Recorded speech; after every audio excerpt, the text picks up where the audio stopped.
Namaste everyone. Today we are going to start our 5th chapter of class 12th CBSE physics, that is magnetism and matter. The word magnet, it is derived from the name of an island in Greece, and that island is called Magnesia. An example for a naturally occurring magnet is lodestone. It's an ore of iron magnetite.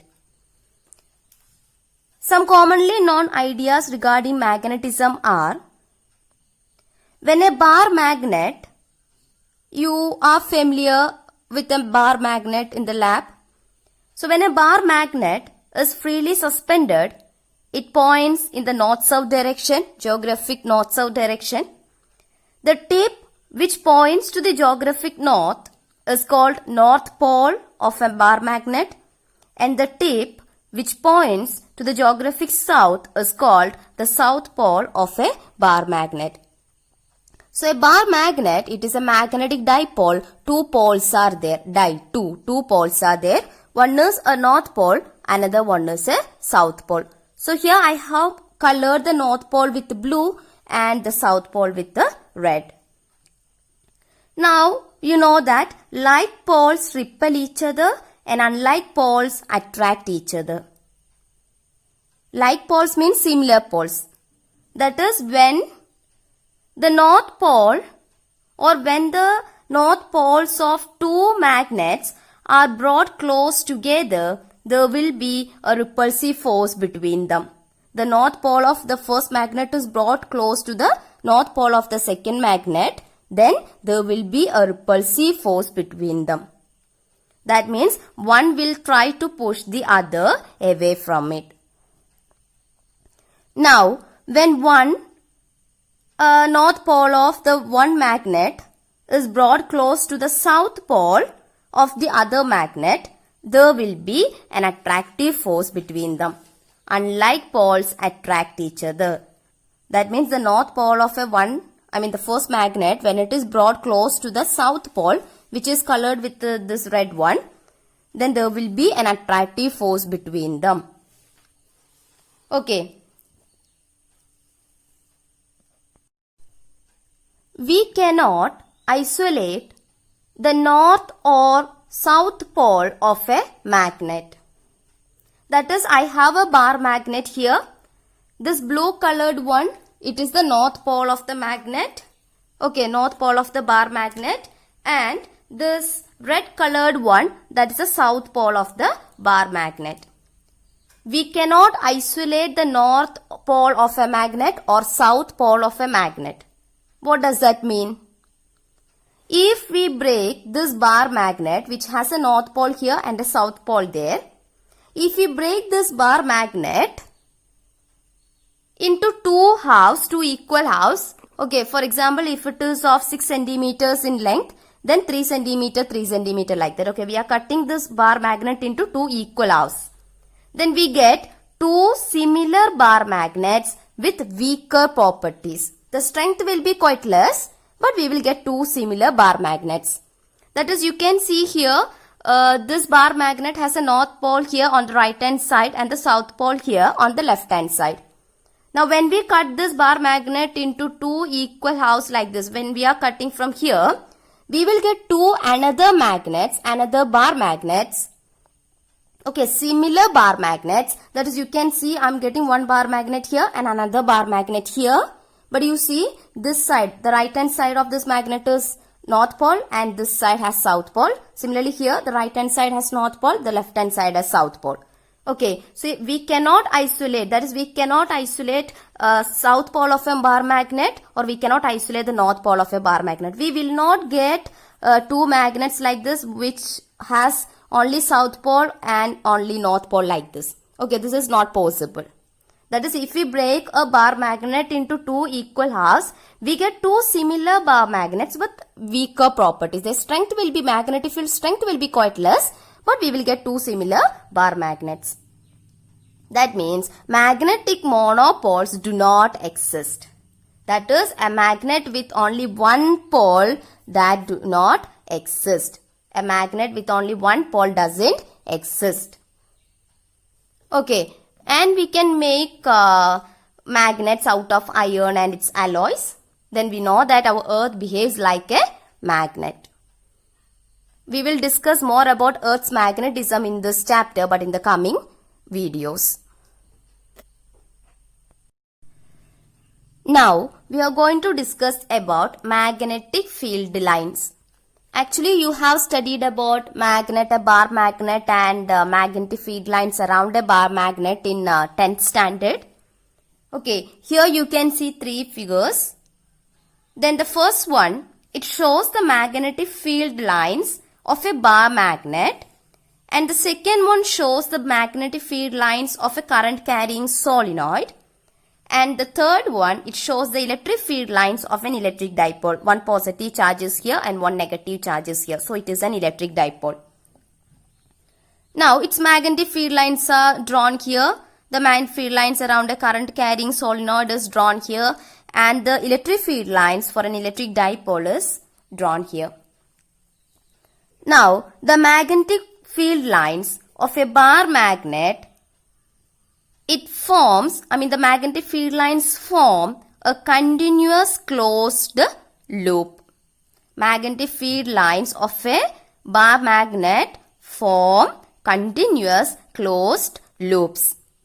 Closed loop means what? It starts from north pole of the magnet, then it will go like this and it will come back to the south pole. Then from the south pole inside the magnet, it will go from the south to the north. So it will form a closed loop here. Okay, if we start from here and going somewhere else and coming back to the same point, then only we can consider this as a closed loop. Okay, starting and ending must be the same. So here, in the case of a bar magnet, the magnetic field lines, they go from the north pole and they will come to this end south pole, and inside the bar magnet they will go from the south to the north. Okay, so they started from this side and they are going back to or coming back to this end itself. So they form a closed loop.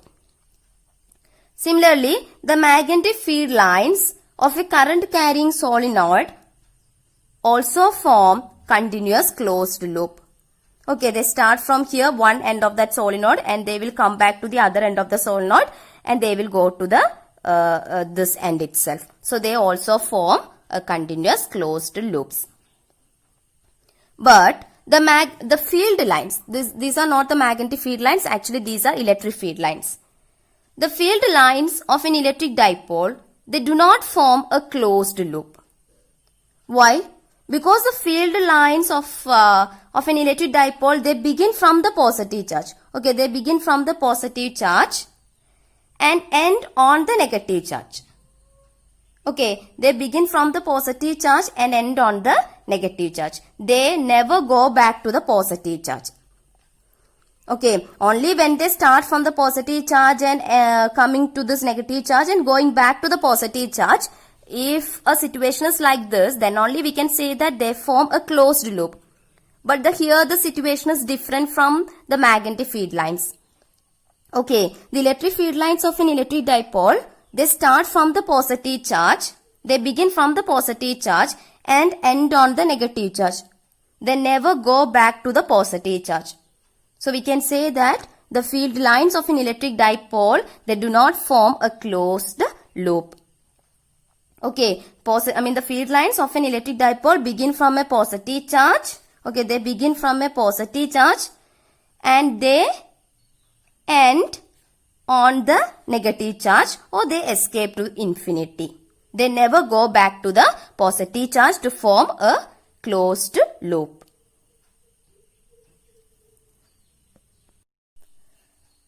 Now, to get the direction of magnetic field at a point, we just want to, that is, if you want to get the direction of magnetic field at this point, then you just want to draw a tangent at this point. Okay, you just want to draw a tangent at this point. This tangent is actually a straight line that touches only this point, at this point. Okay, where we want to determine the direction of magnetic field. So we will get the direction of magnetic field at this point. by drawing a tangent at that point. Now, the larger the number of field lines crossing per unit area, the stronger is the magnitude of the magnetic field. For example, if I am considering a unit area somewhere here, okay, I am considering a unit area somewhere here, how many field lines are crossing this unit area? 1, 2, 3, only 3 lines are crossing this unit area, no? Now, if I am considering the same area here, somewhere here, you can see here, okay, I am considering the same area somewhere here, and you see how many field lines are crossing this area. 1, 2, 3, 4, 5, 6, 7, 8, 9, 10. Almost 10, 12 like that. Okay, so here larger field lines are crossing this unit area. So here the magnitude of the magnetic field will be more stronger than this region. So larger the number of field lines crossing per unit area, the stronger is the magnitude of the magnetic field. So here the magnetic field strength will be weak. Okay, now the magnetic field lines, they do not intersect each other. Okay, they do not intersect. One going like this, another one going like this, and such intersection is not taking place here.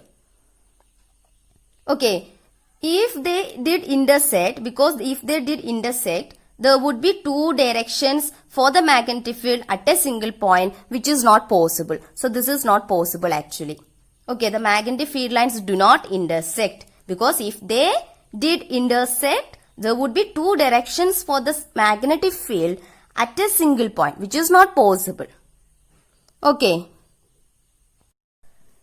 So, in this video, actually we have just discussed about the introduction of this chapter, magnetism and matter. And we have discussed about some commonly known ideas, already known to us. We have studied it in our earlier classes. Such commonly ideas, ideas related with the bar magnet as well as magnetic field lines, etc. I hope you understood this. Thank you.